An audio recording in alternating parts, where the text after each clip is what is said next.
میں سمجھتا ہوں کہ وہ چیزیں انویسٹیگیشن میں بالکل ثابت ہوئی ہیں، اور وہ ثابت ہونے کے بعد ہی میں سمجھتا ہوں کہ جو کورٹ مارشل کا فیصلہ ہوا ہے یہ اچھی روایات ہیں، اور کیونکہ آلریڈی اس سے پہلے بھی جو ملٹری کورٹس ہیں یا کورٹ مارشل ہے، یہ انٹرنل ان کا پروسیجر بالکل ہے، صحیح، اور وہ بالکل صحیح، بالکل صحیح۔ بات کرتے ہیں۔ یہی بات D G I S P R نے بھی پریس کانفرنس میں متعدد بار کی ہے۔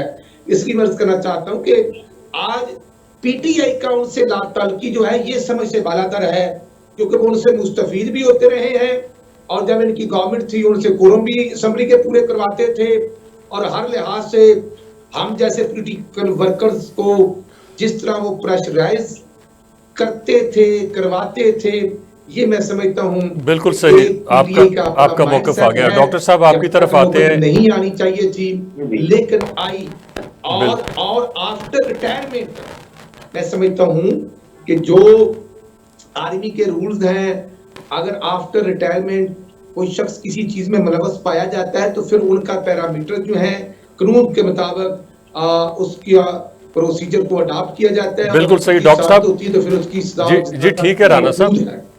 ڈاکٹر صاحب آپ کی طرف آتے ہیں۔ دیکھیے ایک چیز تو اسٹیبلش ہو گئی ہے، ظاہر ہے کہ جب یہ کورٹ مارشل کے اندر کیس جاتا ہے یا کسی ایسے کیس کا یہ فیصلہ ہوتا ہے کہ اس کا کورٹ مارشل کیا جائے، تو اس سے پہلے ایک انٹرنل انکوائری ہوتی ہے، اس انکوائری کے اندر کچھ چیزیں اسٹیبلش ہوتی ہیں، تو کچھ چیزیں تو اسٹیبلش ہوئی ہیں، ایک بات۔ دوسری بات یہ ہے کہ کیا یہ معاملہ اتنا ہی سادہ ہے؟ پی ٹی آئی نے یہ کہہ دیا کہ ہمارا تو ان سے کوئی تعلق نہیں ہے، وہ فوج کا اندرونی معاملہ ہے، ٹھیک ہے، مگر کچھ یعنی جو ریسنٹ ہسٹری ہے وہ بھی تو ہمارے سامنے ہے، بچے کو پتہ ہے کیا ہوتا رہا ہے۔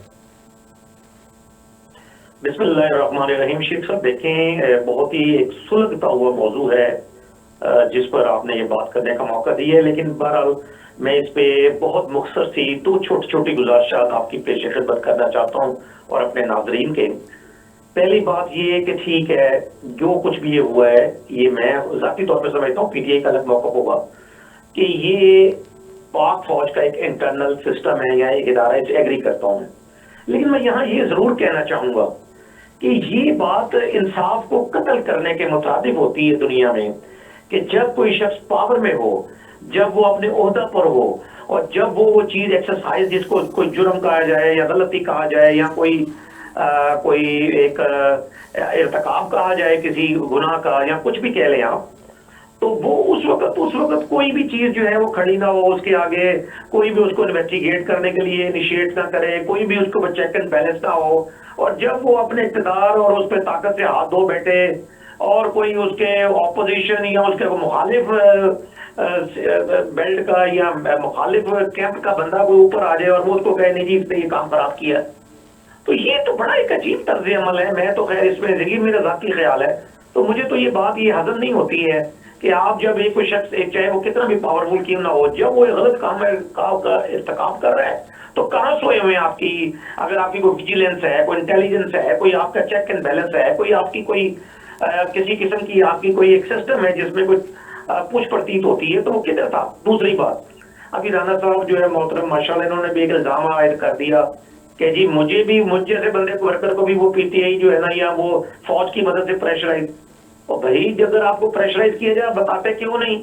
اور آپ اس وقت بتاتے ہیں جب بالکل ایک دوسرے اپوزیشن کیمپ میں چلے گئے ہیں، اور اگر آپ بتاتے بھی ہیں تو کیا پھر آپ یہ ایکسپٹ کر رہے ہیں کہ یہ فوج کا کردار اس میں اس طرح کا ہے پولیٹکس میں؟ تو میں یہ سمجھتا ہوں کہ اگر اب آپ واپس آپ کی اس کی بات کی طرف آتا ہوں کہ جو پی ٹی آئی نے کہا ہے کہ جی یہ ان کا اپنا انٹرنل معاملہ ہے، آپ دیکھیں کہ کیسی ایک بھول پن ہے کہ اگر وہ کہیں جی کہ یہ فوج کا انٹرنل کام ہے تب بھی اس پر رانا صاحب اور ان کی پارٹی کو جو ہے نا معترض ہے کہ جی یہ تو کوئی بات نہیں، جی یہ ان کا کیوں بیان آ گیا، اور اگر وہ کہتے اس میں کرتے تو انہوں نے کہنا تھا جی کہ فوج کی مداخلت جو ہے سیاست میں ہو رہی ہے، سیاست میں فوج کو گھسیٹا جا رہا ہے، تو یہ تو ایک ایسی کیفیت ہے کہ جس میں صحیح بھی صحیح ہے اور غلط بھی بالکل صحیح۔ رانا تو صاحب یہ کچھ تو میرا خیال جی آپ کا پوائنٹ آ گیا جی۔ رانا صاحب کچھ ریسپونڈ کرنا چاہیں گے یا میں نیا سوال کروں آپ سے؟ شیخ صاحب میں یہ عرض کرنا چاہتا ہوں ہمیں کچھ نہیں لینا دینا وہ لا تعلقی کریں نہ کریں، لیکن جو میں نے عرض کی آپ کی خدمت عالیہ میں کہ جب گجرانوالے والا جلسہ تھا تو میاں نواز شریف صاحب نے نام لیا تھا. کیوں نہیں نام لیا تھا نام معصوف کا نام لیا تھا اور دوسرے صاحب کا بھی لیا تھا, اور یہ بہت سے لوگوں کو چیز ہضم نہیں ہو رہی تھی. اس لیے میں عرض کرنا چاہتا ہوں کہ وہ ہم نے تو ان کو نہیں کہا تھا کہ چیف آف آرمی اسٹاف بنا دیں گے, وہ ادارے نے دیکھنا ہوتا ہے پرفارمنس, اور پھر اس وقت کی گورنمنٹ نے دیکھنا ہے کہ وہ نمبر 1 کو بناتے ہیں, 2 کو بناتے ہیں, 3 کو بناتے ہیں. یہ ان کا اختیار ہوتا ہے. جو گورنمنٹ ہوتی ہے, جو پرائم منسٹر ہوتے ہیں, ان کا اختیار آئین میں ہے. اس میں میرے کہنے یا نہ کہنے سے کوئی مجھے نہیں ضرورت, لیکن میں یہ ضرور عرض کروں گا کہ اداروں کی مداخلت جو ہے وہ ود لمٹ رہنی چاہیے. اگر آج ڈی جی ISPR یا فوج پاکستان یہ ان کا موقف ہے کہ پولیٹیکل انوالومنٹ نہیں ہونی چاہیے, تو میں سمجھتا ہوں بالکل نہیں ہونی چاہیے. لیکن PTI کا کیا موقف ہے؟ ہم کہتے ہیں پولیٹیکل لوگوں کی آپس میں بات چیت ہوتی ہے پارٹی, اور ہمارے آپس میں بہت سے اختلافات تھے.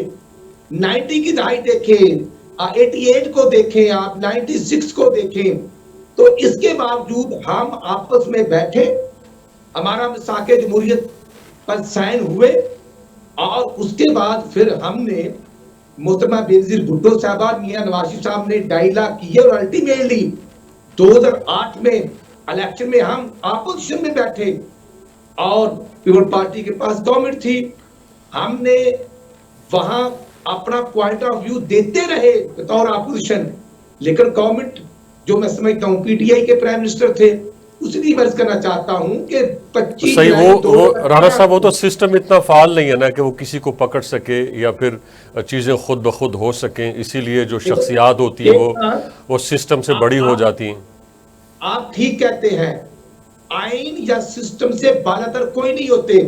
12 اکتوبر 99 کو محمد نواز شریف صاحب کو پکڑ کر شجاع آباد میں جلسہ کر رہے تھے, اور میں ایک پولیٹیکل ورکر ہوں. ہمارا اس دن فنکشن تھا مارکلا روڈ اسلام آباد مسلم لیگ ہاؤس میں, جب یہ کو ہوا تھا عصر کے بعد, تو وہ ایک حقائق تھے اور ہم نے اس پر بھی بات کی. اس کے بعد 2017 میں نواز شریف صاحب کے ساتھ کیا ہوتا ہے کہ بیٹے سے تنخواہ نہ لینے کے جرم میں نکال دیا جاتا ہے. کہاں ہے پناما کے کیسز, وہ جو 350 لوگ تھے, باقی کے ٹھیک ہے رانا صاحب, آپ کا موقف آ گیا. حقائق واضح ہیں. ہم نے بہت سے پریشانیوں کو فیس کیا, لیکن الٹیمیٹلی ہم سمجھتے ہیں کہ آئین کی بالادستی اور تمام اداروں کو ودن لمٹ آئین کے مطابق اپنا رول بالکل صحیح. ڈاکٹر صاحب آپ کی طرف آتے ہیں. اس حوالے سے تو یہ بہت ریئر ہے کہ کسی بھی یعنی ہائی پروفائل جرنیل کا کورٹ مارشل, اور آپ جانتے ہیں نہ صرف عوام کی طرف سے بلکہ مختلف اداروں کی طرف سے اس طرح کی آوازیں اٹھتی رہتی ہیں کہ جو بڑے لوگ ہیں ان کا احتساب ہونا چاہیے. ایون ہماری جو سپریم کورٹ ہے اس کی طرف سے بھی کچھ اس طرح کے بیانات سامنے آ رہے تھے. تو یہ کتنا یعنی امپورٹنٹ ہے, کتنا سگنیفیکنٹ ہے, اور کیا ہمارا جو کرنٹ سیناریو ہے اس کو کتنا امپیکٹ کرے گا کہ خاص طور پہ ہمارے اتنا بڑا ایک ادارہ ہے, اس نے اپنے اندر اس طرح سے یعنی احتساب کو لانچ کیا ہے. دیکھیں شیخ صاحب, یہ جو کرنٹ سینیریو کی آپ بات کر رہے ہیں نا, یہ تو ہمارا اس وقت جو ہے نا دو چیزیں بہت اس میں ایسی چبھنے والی ہیں کہ ہم کسی بھی طرف لڑکنا چاہیں, کسی طرف بھی ہم کھسکنا چاہیں تو ہمیں کھسکنے نہیں دیں گی. اس میں نمبر 1 ہے ہماری اکانومی. بالکل ہم ایک غربت, فقر, بے روزگاری اور مہنگائی کی انتہاؤں کو چھونے والی صورتحال کے کنارے پر بیٹھے ہوئے ہیں. کبھی بھی کسی وقت بھی کچھ بھی ہو سکتا ہے. بجلی کے بل لوگوں سے ادا نہیں کیے جا رہے. مہنگائی کے باعث مارکیٹس میں گاہکوں کی تعداد اور خریداروں کا رش جو ہے وہ ختم ہو چکا ہے. اس وقت لوگ جو ہیں ان کی انڈسٹریز جو بلکہ اس وقت جو پاکستان کی ٹاپ کی بزنس کمیونٹی کے بزنس لیڈرز ہیں, جب ان سے میری بات ہوئی ہے تو سب نے یہ حلفاً کہا ہے کہ 25-26% انڈسٹری جو ہے وہ بند ہو گئی ہے, اور جو کروڑوں اربوں روپے کی جو ایک مشینری تھی وہ سکریپ بن رہی ہے. تو یہ بڑے ایک جو نا مسائل سے الجھے ہوئے حالات ہیں. گندم ہماری رول گئی, کپاس ہماری جو ہے اس کو قیمت نہیں مل رہی, ہم یہ ریسرچ اینڈ ڈیولپمنٹ کا کوئی کام نہیں کر پا رہے, پاکستان کی پاسپورٹ کی ویلیو نیچے چلے گئی ہے, پاکستان کی جو عدالتی نظام ہے اس کی ویلیو 128 ممالک میں 127 پہ چلے گئی ہے. اسی طرح جو پاکستانی جو روپے کی ویلیو ہے وہ صرف 2-3 ممالک میں ہم سے نیچے ہے, باقی سب سے ہم نے جو ہے نا بازی لے کے جا چکے ہیں. بالکل صحیح صورتحال. اور دوسری بات میں آپ سے یہاں کیونکہ آپ نے کرنٹ سینیریو کہا, دوسری بات یہ ہے کہ دیکھیں ہم احتساب کی جب بات کرتے ہیں نا تو بڑی ہی بدقسمتی کی بات ہے, بڑی بدنصیبی کی بات ہے کہ 76 سال سے ہم یہ 17واں سال بھی آ گیا 14 اگست سے صبح کہ تھانہ, اینٹی کرپشن, نیب, FIA, ان سب اداروں کو ہر حکومت نے اپنے مقاصد کے لیے استعمال کیا ہے. ابھی پرسوں کی آپ شاہد خاقان عباسی صاحب کی جو ہے پریس گفتگو جو ہے وہ سن لیں آپ. وہ کوئی معمولی آدمی ہے شاہد خاقان عباسی, سابق وزیر اعظم رہ چکے ہیں پاکستان کے, مسلم لیگ نون سے ان کا تعلق تھا. ایک نیب کے کیس میں جس طرح ان کو پھنسایا گیا اور اس کے بعد جس طرح ان کو نکالا گیا, تو وہ تو کھلے عام مطالبہ کر رہے ہیں کہ آپ نیب کو ختم کر دیں. تو نیب ایک وہ ادارہ ہے جو پاکستان کا سب سے زیادہ بڑا ایک احتساب کرنے والا ادارہ بنا بیٹھا ہے. تو جب اس کے بارے میں ایک سابق وزیر اعظم پاکستان شاہد خاقان عباسی کی یہ گفتگو ہے, اس کے بارے میں یہ خیالات ہیں, تو عام آدمی کا کیا خیال ہوگا آپ سوچتے ہو, جن لوگوں کو اس کا سابقہ پڑھ چکا ہے نیب کے ساتھ. یہی حال FIA اینٹی کرپشن کا ہے. شیخ صاحب, یہ کوئی اس طرح کی احتساب نہ, بدقسمتی سے پاکستان میں احتساب یہ نہیں ہوتا کہ اس کے لیے کوئی انصاف کی بالکل صحیح, بالکل صحیح. ڈاکٹر صاحب آپ کا پوائنٹ آ گیا. کرپشن سے پاک کرنا, ملک میں کرپشن کی تو انتہائیں ہو رہی ہیں, سارے ریکارڈ کرپشن کے ٹوٹ چکے ہیں. بالکل. رانا صاحب, یہ جو شاہد خاقان عباسی صاحب ہیں انہوں نے یہ واقعی کہا ہے کہ جب نون لیگ اپوزیشن میں تھی تو اس وقت کہتی تھی کہ جب پاور میں آئیں گے تو ہم لوگ یہ احتساب کا ادارہ ختم کر دیں گے. اب پاور میں آئے ہیں تو احتساب کا ادارہ ختم کیوں نہیں کرتے؟ شیخ صاحب بات بڑی سیدھی ہے. جب ہم پنجاب میں گورنمنٹ میں ہیں الحمدللہ, اور مرکز میں ہمیں اتحاد کے ساتھ گورنمنٹ بنائی ہے, آج ہم کسی احتساب کے ادارے کو ختم کرتے ہیں تو وہ ڈائریکٹ الزامات ہمارے اوپر آنا ہے کہ دیکھیں جی انہوں نے یہ کر دیا. نہیں, پھر اس وقت آپ سوچ سمجھ کے بیان دے دیتے, اس وقت تھوڑا سوچ سمجھ کے بیان دے دیتے. نہیں تو کس نے کہا کہ ہم نے کہا تھا کہ ہم جب گورنمنٹ آئے گی تو پہلی کیبنٹ میٹنگ میں یہ کریں گے وہ کریں گے. شاہد خاقان عباسی صاحب میرے بھائی ہیں, وہ ہمارے ساتھ رہے, لیکن 25 جولائی 2018 کو جب RTM سسٹم بیٹھا اور PTI کو ہمارے اوپر مسلط کیا گیا تو اس میں عباسی صاحب بھی اپنے حلقے مری سے سیٹ لوز کر گئے تھے. اس کے بعد پھر ہم نے ضمنی الیکشن کی سیٹ حمزہ شہباز والی میں لاہور سے ان کو الیکشن کنٹیسٹ کر کے الحمدللہ وہ جیتے. وہ ملک کے پرائم منسٹر بھی رہے, وہ 14 مہینے پرائم منسٹر بھی رہے. آج کیونکہ ان کی اپنی پارٹی ہے تو وہ آزاد ہیں, وہ جو مرضی کرتے رہے, لیکن جب وہ خود پرائم منسٹر تھے تو اس وقت کوئی بات کر دیتے. لہٰذا آج یہ PTI کا وتیرہ ہے کہ جب وہاں ان کی گورنمنٹ تھی خیبر پختونخوا میں تو انہوں نے جو ان کا صوبائی احتساب کا ادارہ تھا اس کو بند کر دیا تھا, اس کو تالا لگا دیا تھا. جب اس کے جو میں سمجھتا ہوں MD یا DG صاحب جو جنرل صاحب تھے ریٹائر, انہوں نے احتساب کی بات کی تھی تو وہاں احتساب کو تالے لگا دیے گئے تھے. آج بھی میں خود سمجھتا ہوں, ڈاکٹر صاحب بہت اچھے ہیں ڈاکٹر احسن صاحب, میں سمجھتا ہوں کہ نیب کا ادارہ نہیں ہونا چاہیے. یہ جب ملک کے اوپر جمہوریت پر حملہ ہوا تھا تو یہ 12 اکتوبر 99 کے بعد یہ اکتوبر 99 کو ادارہ اس وقت بنا, اور جب پھر PTI کی جگہ پر ایک اور پارٹی بنی تھی جس کا نام کاف لیگ تھا. میاں اظہر صاحب ہمارے سے ہم میں سے نکال کر ان کو کاف لیگ کا پریزیڈنٹ بنا دیا گیا تھا.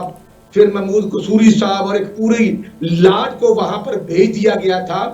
تو یہ اس وقت بھی مسلم لیگ نون کے لیے بنا تھا, ہم نے جیلیں بھگتی, برداشت کی, اور اب بھی جو نیب تھا, جو عمران نیازی کا نیب تھا, وہ محمد نواز شریف نے 14 مہینے جیل. ٹھیک ہے رانا صاحب, ہمیں ایک بریک پہ جانا ہے, جب بریک سے واپس آئیں گے تو پھر انہی موضوعات کے اوپر بات کریں گے. رانا صاحب ہمیں ایک بریک پہ جانا ہے, جب بریک سے واپس آئیں گے تو پھر انہی موضوعات کے اوپر بات کریں گے.